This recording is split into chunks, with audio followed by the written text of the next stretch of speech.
హుస్నాబాద్ మండలం కూచనపల్లి గ్రామానికి చెందిన రైతు ఐలేని జనార్దన్ రెడ్డికి చెందిన డీఏపీ ఎరువుల బస్తాలు చోరీకి గురయ్యాయి.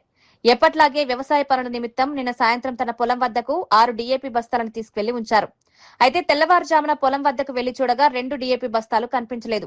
గుర్తు తెలియని వ్యక్తులు వాటిని ఎత్తుకెళ్లినట్లు గుర్తించిన రైతు జనార్దన్ రెడ్డి వెంటనే హుస్నాబాద్ పోలీస్ స్టేషన్లో ఫిర్యాదు చేశారు. ఫిర్యాదు స్వీకరించిన పోలీసులు ఘటనపై దర్యాప్తు ప్రారంభించారు. పొలం పరిసర ప్రాంతాల్లో ఏర్పాటు చేసిన సీసీ కెమెరాల ఫుటేజ్ ని పరిశీలించి డీఏపీ బస్తాలను చోటు చేసిన వ్యక్తులను గుర్తిస్తామని పోలీసులు తెలిపారు. వ్యవసాయ పనుల కోసం ఎంతో అవసరమైన ఎరువుల బస్తాలు చోరీకి గురి కావడంతో రైతు జనార్దన్ రెడ్డి తీవ్ర ఆవేదన వ్యక్తం. గ్రామం నా పేరు ఐలేని జనార్దన్ రెడ్డి. మా బావి దగ్గర రోడ్డుకు రేకుల చెట్టు కింద నిన్న 10వ డేటు నైటు సాయంత్రం 6 గంటలకు బిల్లు బస్తాలు వేసిన రెండు పోయినాయి డీఏపీ బస్తాలు. వాటికి గురించి పోలీస్ స్టేషన్లో కంప్లైంట్ చేయడం జరిగింది. పరిశీలించి చెప్తామన్నారు.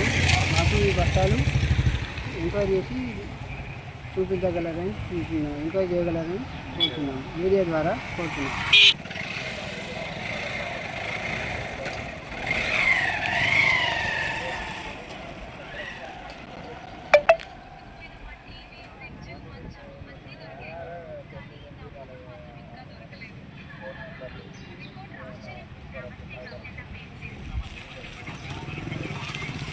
Sorry.